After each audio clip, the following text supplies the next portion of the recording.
Hello and welcome to another Mental Wealth Moves podcast. I'm your host, Casey Dubravcic, and today you'll see me talking in Durango as I'm coming to a close on my 100-hour water fast. I talk a little bit about the science of why you would want to do 100-hour water fast, as well as how I feel, my subjective experience. And all in all, I hope that you enjoy, and let's get right to it. Hello and welcome to another Mental Wealth Moves podcast. I'm your host, Casey Dubravcic, and today for you I have a very special episode because I am talking about my progress and my experience with this 100-hour water fast. Yeah, sure, we're a few hours short, 6 hours short at this point of the 96, and so that makes me 10 hours short of 100 hours, and I don't know if I'll have another opportunity to record, so I'm going to record now. So I think in general, I'm feeling very good, and I will just start with how I'm feeling, my subjective experience. So I do still feel like that's kind of stuck around my kind of better understanding and appreciation for sights and sounds and olfactory, nasal scent, and gustatory taste. Just put a little bit of salt in my water, taste the nuances of black coffee, very different, and smelling other people's food. So exciting, love that. And I've been here in Durango at the kids soccer tournament. It's been awesome. It's beautiful weather out. Just the wind on my skin, like the feeling of the sunlight touching my body. It's just more in tune, I believe, with my senses. And so that's been super cool. I enjoy that. That bloatedness, totally gone. Definitely don't have any of that anymore. So that's really nice. In general, again, I feel really good. And so from a feeling perspective, I don't feel mentally dulled at all. Quite the opposite. I feel very attuned, astute, on top of things, just feeling good in all the ways. So the reasons I'm doing a 100-hour water fast is I just felt like I was ready. I really enjoyed my 72-hour water fast in that, and water and black coffee. I am a caffeine person, and so I enjoy my caffeine. So very happy to be able to enjoy that part of it, but just black coffee and water. And so mostly water. I'll put a little bit of salt, a little bit of lemon juice in the water. Went to the Durango hot springs last night. That was amazing. And did sparkling water with a little, like a slice of lime in there. And wow, what a delicious drink that was. Our friends got steaks and those smelled amazing. Very excited to be back to food. Again, I think, in general, and that's my approach with psychiatry and therapy and psychedelic medicine with ketamine. I'm excited for the MAPS conference. I just finished the Rick Doblin episode of the Joe Rogan podcast, and that was quite enjoyable. Really enjoyed that. He had a lot of really good information. Talked about Carl Jung, talked about Brian Matthew, the author of The Immortality Key. That's in our book recommendation list, and the history, usage, a lot of different talks on drugs and what's available and how to use things sacredly. So that's how I'm approaching the fast as well, is sacredly. I think it's so important to do everything in moderation, including moderation. And so, yeah, I went probably a little bit too hard with the other end of the spectrum, just the double crisp sandwiches, those sorts of things. So I was like, it's too much. And I'm ready to jump on the fitness train, getting back on some of the supplements and that sort of thing that allow me to help me become my best version of myself. I had dealt with, in addition to an ACL and meniscus surgery a couple years ago, I also had a bicep tear. And so there was a lot and it slowed down my fitness journey. I was pretty used to being pretty dang fit and healthy and feeling really good in my body, feeling strong and healthy, doing flips on my snowboard and wakeboard, and a combination of age and excitement and overzealousness. I injured myself pretty good. And so, all those things added up to me, needing to slow down. And so it was good because I was able to double down on other things that I thought were needed and beneficial. It should be like physical and mental and spiritual, and the overlap of all those things was, something that was incredibly beneficial for me. I really enjoyed that. And so I'm hopeful to get back on the train of real physical wellness in addition. And I feel like I'm at a place now with our 3 ketamine clinics in the wellness bar that things are a little bit more sustainable. I'm able to build on my successes. It was very, bootstrapping for a while there, and now I feel like things are starting to kind of come together a little bit more.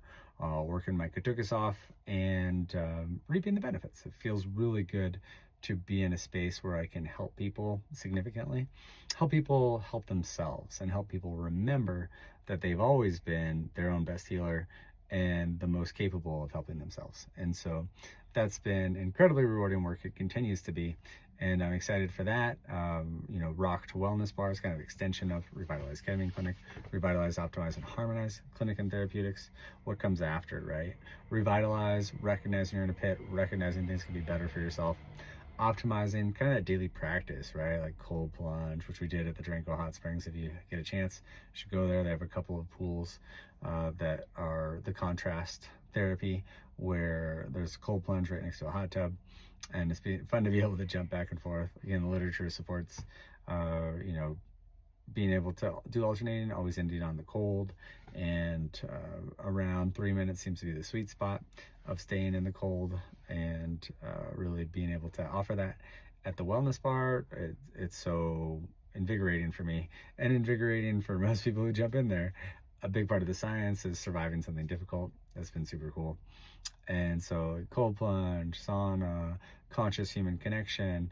Again, it's a wellness bar. We're all a combination of the 5 people we spend the most time with. So trying to be around other humans who are also trying to become the best versions of themselves. Well, speaking of ROHCT, I'm getting a phone call for them right now. All right. So I left off talking about Revitalize, Optimize, and Harmonize Clinic and Therapeutics. The Harmonize, again, is those daily practice things to help you kind of sustain being out of that pit. Revitalize is climbing out of that pit and recognizing you're in a pit and climbing out of it and feeling okay to feel okay, feeling safe to feel safe. And then the optimizing, again, daily practice type stuff, meditation, physical activity, conscious human connection, dance, music, all that fun stuff. Harmonize is living your ikigai, right? What you're good at, what you're passionate about, what the world needs, and what you can be valued for. That little overlap where everyone really is helping everyone and feeling good about it. And so it's what we're trying to create with that. Revitalize Ketamine Clinic, obviously incredibly passionate about the work we're doing there and being able to revitalize people's lives. 95% effective for suicidality. It's just bonkers. So cool. And so the fasting has been around probably as long as human beings have been around, sometimes planned and sometimes not planned. And so part of being a human being, a hunter or gatherer, is you're not always, they call it hunting, right? They don't call it catching, they call it fishing. They don't call it catching. Gathering, there's times of plenty and times for non-plenty. I think this also lends itself to, like, the indigenous people, some of the disservice that we're doing to them. So biologically, they're incredibly evolved to be at this space to be able to handle feast or famine. And so they put on, densely caloric adipose that they can hold on to during lean times, where, the bison are all holed up for the winter. There's no easy way to catch a bunch of food. And so the berries aren't growing, that sort of thing. And so they tank up during times of plenty, and then really, lean down during lean times. And so that's built into our DNA as human beings, the ability to not only thrive in an abundance type of situation, also be able to lean down and slim down and feel safe with limited food or water. In our current Western society, we're very much an abundance type culture as far as ubiquitous caloric availability. You go to Wendy's drive-through, McDonald's drive-through, Burger King drive-through, and you get these, densely caloric meals that, would provide enough calories for multiple days for many, tribes and that sort of thing. And so the whole idea behind it, and the idea behind everything really, that I'm doing, that I'm helping create, is that you'll always be your own best healer. So, there's Proposition 90 stuff. You guys probably start seeing those tabs on things that you buy from different stores as known to the state of California to cause cancer. Probably pretty much everything causes cancer. I was listening to, to some extent, I was listening to a podcast about, what kind of fabric you put on your body. You're getting microplastics. Your skin's your biggest organ. And so it's very porous, right? And so like I was into the mineral pools again last night, and your body absorbs those healthy minerals and it uses them opportunistically. And it is important to get minerals. That's why people die of like hyponatremia, right? No such thing as poison or medicine. Like no such thing as good and bad, right? The dose makes the medicine, the dose makes the poison. And so too much of anything is bad. Too little of most things could be bad. And so like there's too little yoga, there's too much yoga, there's too little water, there's too much water, there's too little ketamine, there's too much ketamine. and I like to tell people no such thing, or people don't need ketamine, people don't need MDMA, people don't need an ego dissolution agent. There's a million other ways to get to a healthier headspace. And in general, they're all considered non-specific amplifiers of the human experience. And so there's lots of ways to get there. Physical activity, meditation. I'm going to say this fast makes me feel really good, makes me feel really safe. And, it was probably the first day and a half or so that kind of stunk in regards to like, wow, am I used to eating and thereby think that I'm hungry? I'm not very hungry. I would eat, and I'll be happy to eat when I do eat. For right now, though, the water is enough for me, and it feels really good to have some water and some coffee. And I've got, what did I say, like 10 hours left or something. 2 o'clock, but it's really like 1 o'clock. So, and I'm going till midnight. So, 11 hours. So that's exciting. And this is the longest one that I can remember doing. I did the 72-hour about 2.5 months ago, and that felt really good too. I really enjoyed that. I listened to some more literature since then that supported going past that 72 hours. You're really in this kind of really exciting time as far as like creating stem cells and really clearing out a bunch of toxins from your body. And so that's part of the reason I'm doing it. Another part of the reason I'm doing it is just to prove to myself that I can, and for the incredible detoxing properties, detoxification, for the incredible like stem cells, regeneration, for the anti-inflammatory properties of fasting, for the reduction of toxicity, and again, allow my body to heal itself, right? And so like feeling safe to feel safe in a lot of ways. Like we all self-medicate in some ways, right? Some of us eat too much. Some of us watch too much of the doom scroll. Some of us drink too much alcohol or do too much yoga or smoke too much pot.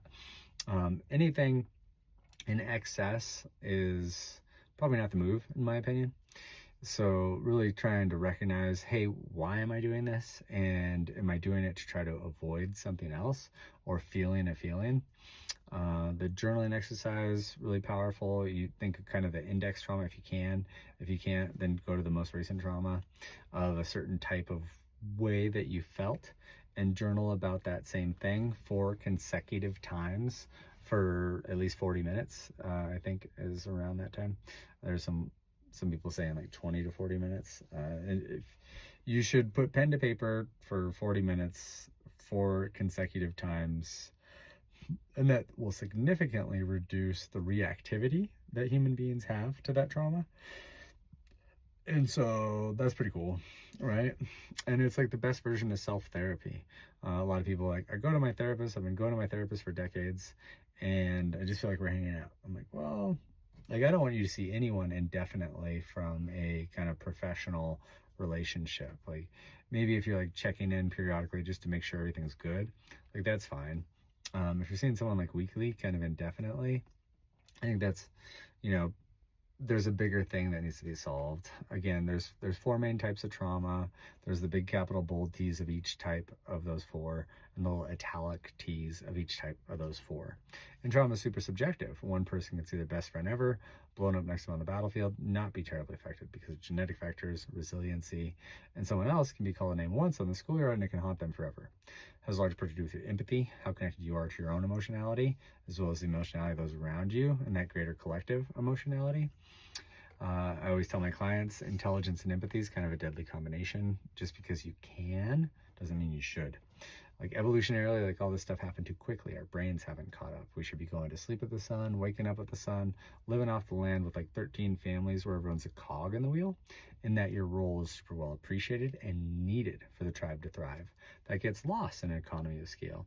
That being said, I think that we're on the precipice of a human evolution. The biggest shift is going from that no because, kind of that scarcity mindset, to that yes and, that more abundance orientation. And so it's exciting times. I'm fired up. My daughter's final is in 6 minutes, and so I will cut this here.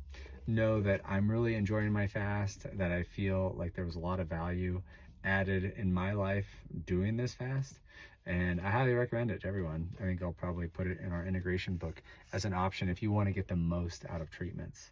I believe that there's a lot of we have excess calories in our society, and we have a limited nutrients, and so there's room for improvement. And I'm happy I'm doing what I'm doing. I'm happy to be able to be a purveyor of health and wellness to those around me.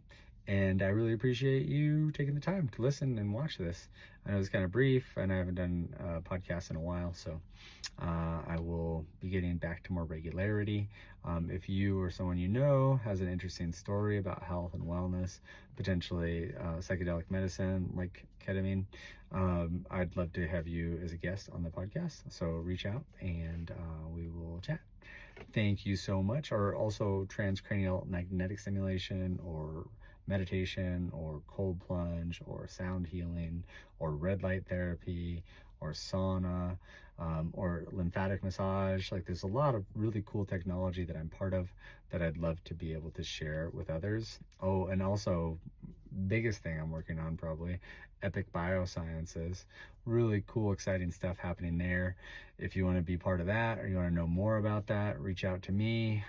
We're about to launch our seed round, and so super exciting. Lots of opportunity, and the ability to help a lot of people. And so, yeah, if you want to know more about that, reach out to me. And remember, what's good for you is good for the universe. So take care of yourself and make it a great day. Thanks so much for watching and listening to my story on my 100-hour water fast. I'm Casey Dubravcic, the owner and founder of Revitalize Ketamine Clinics, ROHCT Wellness Bar, as well as the co-founder of Epic Biosciences. I'd be happy to talk to you about wellness and everything else in regards to living your best life. So thanks so much for watching, and make it a great day.